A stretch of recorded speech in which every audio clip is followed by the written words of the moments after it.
ಹಾಗಾದ್ರೆ ಎಲ್ರಿಗೂ ನಮಸ್ಕಾರ. ಸೊ ಬಿಗ್ ಬಾಸ್ನ ಇವತ್ತಿನ ಎಪಿಸೋಡ್ನ 2ನೇ ಪ್ರೊಮೋಲಿ ಅಪ್ಲೋಡ್ ಮಾಡಿದ್ದಾರೆ. ಆ್ಯಂಡ್ ಈ ಒಂದು ಪ್ರೊಮೋದಲ್ಲಿ ನೋಡೋದಾದರೆ ತ್ರಿಮೂರ್ತಿಗಳಿಗೆ ಸಖತ್ ಕ್ಲಾಸ್ ಅಂತೂ ತಗೊತಾ ಇದ್ದಾರೆ. ಇದು ಮಚ್ ನೀಡೆಡ್ ಅಂತ ನನಗನ್ಸುತ್ತೆ. ಸೊ ಅದು ಅವ್ರಿಗೂ ಅಷ್ಟೇ. ಆ್ಯಂಡ್ ಅಲ್ಲಿ ಬಿಗ್ ಬಾಸ್ ಮನೆ ಒಳಗಡೆ ಇರೋವಂಥ ಸ್ಪರ್ಧಿಗಳಿಗೆ ಆ್ಯಂಡ್ ಹೊರಗಡೆ ಇರೋವಂಥವ್ರು ಸುಮಾರು ಜನ ಅದನ್ನು ನಿರೀಕ್ಷೆ ಮಾಡ್ತಾಯಿದ್ರು. ಆ್ಯಂಡ್ ನನ್ನ ಪ್ರಕಾರ ಇದು ಮಚ್ ನೀಡೆಡ್ ಆ್ಯಂಡ್ ಬೇಕಾಗಿತ್ತು ಇದು. ಬಿಕಾಸ್ ಆಫ್ ಅವ್ರ ಆಟಕ್ಕೂ ಕೂಡ ಇದು ಒಂದು ರೀತಿಯಲ್ಲಿ ತೊಂದರೆ ಆಗ್ತಾ ಇದೆ. ಈ ಒಂದು ಮಿಸ್ ಅಂಡರ್ಸ್ಟ್ಯಾಂಡಿಂಗ್ ಆ್ಯಂಡ್ ನಂಬಿಕೆ ಇಟ್ಟಿದ್ವಿ, ಮೋಸ ಮಾಡಿದ್ರು, ಅದು ಆಯಿತು ಇದು ಆಯಿತು ಅಂತ ಅವ್ರವ್ರ ಮಧ್ಯೆನೇ ಅದೇ ಒಂದು ದೊಡ್ಡ ಆಟ ಆಗೋಗ್ಬಿಟ್ಟಿದೆ. ಬಿಗ್ ಬಾಸ್ ಆಟ ಇವರೆಲ್ಲ ಆಡ್ತಾರೆ. ಅದರಲ್ಲೂ ಮುಖ್ಯವಾಗಿ ಈ ಮಂಜು, ಮೋಕ್ಷಿತಾ, ಗೌತಮಿ ತ್ರಿಮೂರ್ತಿಗಳಂತ ಏನು ಹೇಳಿದೆ ನಾನು. ಸೊ ಇವ್ರ ಮಧ್ಯೆನೇ ಒಂದು ದೊಡ್ಡ ಗೊಂದಲ, ಒಂದು ದೊಡ್ಡ ಹೋರಾಟ ಅನ್ನೋ ರೀತಿಯಲ್ಲಿ ನಡೀತಾ ಇದೆ.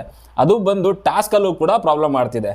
ಬಿಕಾಸ್ ಆಫ್ ನಾನು ಅವಾಗಲೇ ಹೇಳಿದೆ ನಿಮಗೆ, ಒಂದು ಟಾಸ್ಕ್ ರದ್ದಾಗೋಯ್ತು. ಫಸ್ಟ್ ಪ್ರೋಮೋದಲ್ಲಿ ಹೇಳಿರೋ ಪ್ರಕಾರ ಒಂದು ಟಾಸ್ಕ್ ರದ್ದಾಗುತ್ತೆ. ಯಾವುದು ಅಂತಂದರೆ ಆ ಮಣ್ಣಿನಿಂದ ಏನು ರಿಸೀವ್ ಮಾಡಿಕೊಂಡು ಆ ಮಣ್ಣಿಂದ ಏನು ವಸ್ತುಗಳು ರೆಡಿ ಮಾಡಬೇಕಾಗಿತ್ತು. ಆ ಟಾಸ್ಕ್ ಹಾಳಾಗಿದ್ದೆ ಇವರಿಬ್ಬರ ಒಂದು ಈಗೋದಿಂದ. ಯಾರು ಮಂಜು ಆ್ಯಂಡ್ ಇನ್ನೊಬ್ರು ಯಾರಿದ್ರಲ್ಲ ಮುಕ್ಷಿತಾ, ಅವರಿಬ್ಬರು ಇದರಿಂದನೇ ಹಂಗೆ ಆಗಿರೋದು.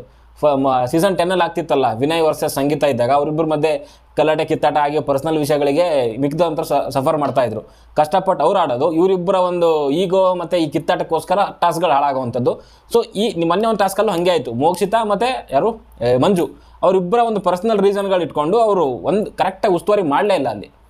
ಸೊ ಇವ್ರ ಕಿತ್ತಾಟಕ್ಕೋಸ್ಕರ ಇಡೀ ಮನೆ ಸಫರ್ ಆಗ್ತಿದೆ. ಟಾಸ್ಕ್ ಆದ್ರೂ ರಿಸಲ್ಟ್ ಬರ್ತಾ ಇಲ್ಲ. ಆ ಟಾಸ್ಕ್ನ ರದ್ದು ಮಾಡೋ ರೀತಿಯಲ್ಲಿ ಬಂದ್ಬಿಡ್ತಲ್ಲಿ. ಸೊ ಅದಕ್ಕೋಸ್ಕರ ಇವರಿಗೆ ಒಂದು ಕ್ಲಾಸ್ ಬೇಕಾಗಿತ್ತು. ಆ್ಯಂಡ್ ಮತ್ತೆ ತಿರ್ಗಾ ಅದೇ ಪರ್ಸ್ನಲ್ ರೀಸನ್ಗಳನ್ನ ಇಟ್ಕೊಂಡು ಕಿತ್ತಾಡುವಂಥದ್ದು, ಮೋಸ ಮಾಡಿದ್ರು, ಅದು ಮಾಡಿದ್ರು, ಆ ಜನಗಳು ನೋಡ್ತಿದ್ದಾರೆ, ಕರ್ನಾಟಕ ಜನ ನೋಡ್ತಿದ್ದಾರೆ, ಹಂಗೆ ನೋಡ್ತಿದ್ದಾರೆ ಅಂತ ಕ್ಯಾಮ್ರಾಗಳು ಮುಂದೆ ಬಂದು ಹೇಳ್ತಾ ಅಂದರೆ ಇವರಿಗೆ ಯಾವ ಮಟ್ಟಿಗೆ ಒಂದು ತಲೆ ಇದೆ ಲೆಕ್ಕ ಹಾಕೊಂಬಿಡಿ. ಇಲ್ಲೇನೆ ಅದೇ ತಲೆನ ಟಾಸ್ಕಲ್ಲಿ ಉಪಯೋಗಿಸಿ ಅಂತಂದರೆ ಇಲ್ಲ. ಅದೆಲ್ಲ ಬಂದ್ಬಿಟ್ಟು ಕ್ಯಾಮ್ರಾ ಮುಂದೆ ಹೇಳೋವಂಥದ್ದು, ಜನ ನೋಡ್ತಿದ್ದಾರೆ ಹಂಗೆ ಹಿಂಗೆ ಅಂತ. ಅವ್ರಿಗೆ ಗೊತ್ತಿದೆ ಯಾವುದನ್ನ ಹೈಲೈಟ್ ಮಾಡಬೇಕು, ಯಾರನ್ನ ಎಲ್ಲಿ ಹೇಳಬೇಕು ಅನ್ನೋವಂಥದ್ದು. ಆ್ಯಂಡ್ ಜನಗಳೇನು ಬಕ್ರ ಅಲ್ಲ, ಯಾವನಿಗೆ ಮೋಸ ಮಾಡಿದ್ದಾನೆ, ಯಾರ ಬಗ್ಗೆ ಮಾತಾಡಿದ್ದಾರೆ, ಬಿಗ್ ಬಾಸ್ ಮನೆಗಳು ಯಾರೇನು ದವಾಗ್ತಾರೆ ಅನ್ನೋದು ಕ್ಲಿಯರಾಗಿ ಗೊತ್ತಿದೆ. ಆ್ಯಂಡ್ ಸುಮ್ಮನೆ ಇಲ್ಲ ನನಗೆ ಅವ್ರು ಮೋಸ ಮಾಡಿದ್ರು, ನಂಗೆ ಅವರಿಂದ ಅನ್ಯಾಯ ಆಗಿದೆ ಅಂತ ಕಣ್ಣೀರು ಹಾಕೊಂಡು ವಿಕ್ಟಿಮ್ ಕಾರ್ಡ್ ಪ್ಲೇ ಮಾಡಿದ್ರೆ ಇಲ್ಲಿ ಯಾರು ಕೇಳೋದಿಲ್ಲ. ಆ್ಯಂಡ್ ಕೆಲವರು ಪರ್ಸ್ನಲ್ ರೀಸನ್ನ ಇಟ್ಕೊಂಡು ಬೇರೆಯವ್ರಿಗೆ ಹೇಳಿರೋವಂಥದ್ದನ್ನ ಕೇಳದೇ ಇರೋ ರೀತಿಯಲ್ಲಿ ಇರಬಂಗಿಲ್ಲ. ಎಕ್ಸಾಂಪಲ್ ಗೌತಮಿ ಅವರು ಯಾರೋ ಯುವರಾಣಿನೋ ರಾಜನ ಏನೋ ಒಂದು ಆದೇಶ ಮಾಡ್ತಾರೆ ಅಂತ ಅದನ್ನ ಕೇಳ್ಕೊಂಡಿರಬೇಕು. ಅದನ್ನೆಲ್ಲ ಇದ್ಕೊಂಡು ಮಹಾರಾಜನ ಎದುರುಗಡೆಗೆ ಅಥವಾ ಮಹಾರಾಣಿ ಎದುರುಗಡೆಗೆ ನಾನು ಅದು ಮಾಡಲ್ಲ ಅದೆಲ್ಲ ಇಲ್ಲ. ಅದ್ರ ಬಗ್ಗೆ ಎಲ್ಲ ಪ್ರತಿಯೊಂದಕ್ಕೂ ಕೂಡ ಕ್ವಶನ್ ರೈಸ್ ಮಾಡಿದ್ದಾರೆ. ಆ್ಯಂಡ್ ಅಲ್ಲಿ ಅದೇ ಪರ್ಸ್ನಲ್ ಇಶ್ಯೂಗಳೇನು ಟಾಸ್ಕ್ ಮಧ್ಯೆ ಬರ್ತಿದ್ದಾವೆ. ಆ್ಯಂಡ್ ಇಲ್ಲಿ ಮೋಕ್ಷಿತಾ ಹೇಳುವಂಥದ್ದು ಅವರಿಂದ ನನಗೆ ಮೋಸ ಆಗಿದೆ ಅಥವಾ ಅವರಿಂದ ಹಿಂಗಾಯಿತು ಅಂತ ಏನು ರೀಸನ್ಗಳು ಕೊಡ್ತಿದ್ದಾರೆ. ಸುದೀಪ್ ಸರ್ ಕೇಳಿದ್ದು ಒಂದೇನೆ, ನಿಮಗೆ ಯಾರು ನಂಬೋ ಅಂತ ಹೇಳಿದ್ದು ಅಂತ. ನಾನು ಮೊದಲೇ ಹೇಳಿದ್ದೀನಿ, ಬಿಗ್ ಬಾಸ್ ಮನೆ ಒಳಗಡೆಗೆ ಈ ಸಂಬಂಧಗಳಿಗೆ ಬೆಲೆ ಇಲ್ಲ. ಇಲ್ಲಿ ಸುಮ್ಮನೆ ಬರ್ತೀವ, ಆಡ್ತೀವ, 100 ದಿನ ಇರ್ತೀವ, ಆಡ್ತೀವ, ಬರ್ತಾರಂಗೆ ಹೋಗ್ತಾ ಇರ್ಬೇಕು ಅಷ್ಟೇ. ಸಂಬಂಧಗಳಲ್ಲಿ ಹೊರಗಡೆ ಹೋದ್ಮೇಲೂ ಹಾಗೆ ಇರೋವಂಥದ್ದು ತುಂಬ ರೇರು. ಅದೆಲ್ಲ ಬಿಟ್ಬಿಟ್ಟಿರೋ ಅವ್ರು ನಮಗೆ ಮೋಸ ಮಾಡಿದ್ರು, ನಿಮ್ಗೆ ಸರಿ ಅಂತ ಅನಿಸಲ್ವಾ, ಹೊರಗಡೆ ಬಂದ್ವಾ, ಮುಚ್ಕೊಂಡು ನಮ್ಮ ಯಾರು ಏನಿದೆ ಗೇಮ್ ಆಡ್ಕೊಂಡು ಹೋಗಬೇಕು. ಅದನ್ನೇ ಒಂದು ರೀತಿಯಲ್ಲಿ ಏನಂತಾರೆ ವಿಕ್ಟಿಮ್ ಕಾರ್ಡ್ ಥರ ಪ್ಲೇ ಮಾಡಿಕೊಂಡು ಅವರಿಂದ ಮೋಸ ಆಯ್ತು ಎಷ್ಟು ದಿನ ಅಂತ ಹಂಗೇನೆ ಹೇಳ್ಕೊಂಡು ಹೋಗ್ತೀರಾ.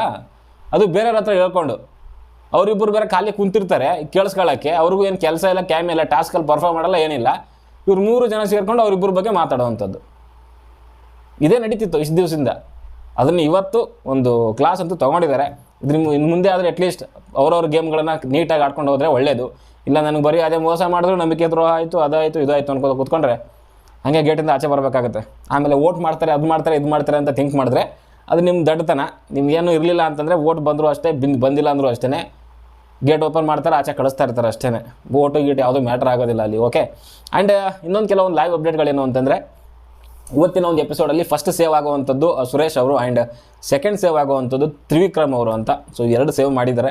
ಆ್ಯಂಡ್ ಮುಖ್ಯವಾಗಿ ಕಿಚ್ಚನ ಚಪ್ಪಳೆ ಬಗ್ಗೆ ಮಾತಾಡೋದಾದರೆ ಒಂದು ಮಾಹಿತಿಗಳ ಪ್ರಕಾರ ಇನ್ನು ಮುಂದೆ ಈ ಸೀಸನಲ್ಲಿ ಮುಂದಿನ ಒಂದು ಎಪಿಸೋಡ್ಗಳಲ್ಲಿ ಯಾವುದೇ ರೀತಿಯ ಒಂದು ಕಿಚ್ಚನ ಚಪ್ಪಾಳೆ ಇರೋದಿಲ್ಲ. ಬಿಕಾಸ್ ಆಫ್ ಅಲ್ಲಿ ಏನು ಅಂತಂದರೆ ಕೆಲವರು ಏನೋ ಟಾರ್ಗೆಟ್ ಮಾಡ್ತಿದ್ದಾರಂತೆ, ಕಿಚ್ಚನ ಚಪ್ಪಾಳೆ ಯಾರಿಗೆ ಬರುತ್ತೆ ಸೊ ಅವರಿಗೆ ಟಾರ್ಗೆಟ್ ಮಾಡ್ತಿದ್ದಾರೆ. ಮೀನ್ಸ್ ಅವ್ರನ್ನ ಹೆಂಗಾದ್ರೂ ಮಾಡಿ ತುಳಿಲೇಬೇಕು ಅನ್ನೋ ಒಂದು ಇದು ಇಟ್ಕೊಂಡು ಅವ್ರನ್ನ ಟಾರ್ಗೆಟ್ ಮಾಡ್ತಿದ್ದಾರೆ ಅನ್ನೋ ಒಂದು ಕಾರಣಕ್ಕೆ ಅದಕ್ಕೋಸ್ಕರನೇ ಈ ಒಂದು ಕಿಚ್ಚನ ಚಪ್ಪಾಳೆನ ಇಲ್ಲಿಗೆ ಸ್ಟಾಪ್ ಮಾಡ್ತಿದ್ದಾರೆ.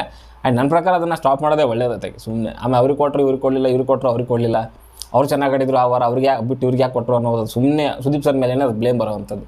ಅದನ್ನ ಅಲ್ಲಿಗೆ ನಿಲ್ಲಿಸಿದ್ರೆ ಆಗೋಗ್ಬಿಡುತ್ತೆ. ಉತ್ತಮ ಕಳಪೆ ಅವರೇ ಕೊಟ್ಕೊತಾರೆ, ಅವರೇ ಇದು ಮಾಡ್ತಾರೆ. ಅಲ್ಲಿಗೆ ಬಿಟ್ಬಿಡೋದು ಒಳ್ಳೆಯದು. ಬೇಕಾದರೆ ಇನ್ನೂ ಜನಗಳಿಂದ ನನ್ನ ವೋಟಿಂಗಲ್ಲಿ ನಂಬಿಕೆ ಇಲ್ಲ.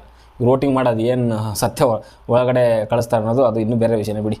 ಓಕೆ, ಸದ್ಯಕ್ಕಿದ್ದಂಥ ವಿಷಯಗಳಿಷ್ಟು. ಸೊ ನಿಮ್ಮ ಅನಿಸಿಕೆ ಅಭಿಪ್ರಾಯಗಳೇನು ಈ ಒಂದು ತ್ರಿಮೂರ್ತಿಗಳ ಬಗ್ಗೆ ಮಾತಾಡಿರುವಂಥದ್ರ ಬಗ್ಗೆ? ಆ್ಯಂಡ್ ನಿಮ್ಮ ಅನಿಸಿಕೆ ಅಭಿಪ್ರಾಯಗಳೇನು? ನನ್ನ ಪ್ರಕಾರ 3 ಜನಕ್ಕೂ ಕೆಲವೊಂದು ಪ್ರಾಬ್ಲಮ್ಗಳಿದೆ, ಅದನ್ನು ಸರಿ ಮಾಡ್ಕೊಂಡು ಹೋದರೆ ಒಳ್ಳೆಯದು.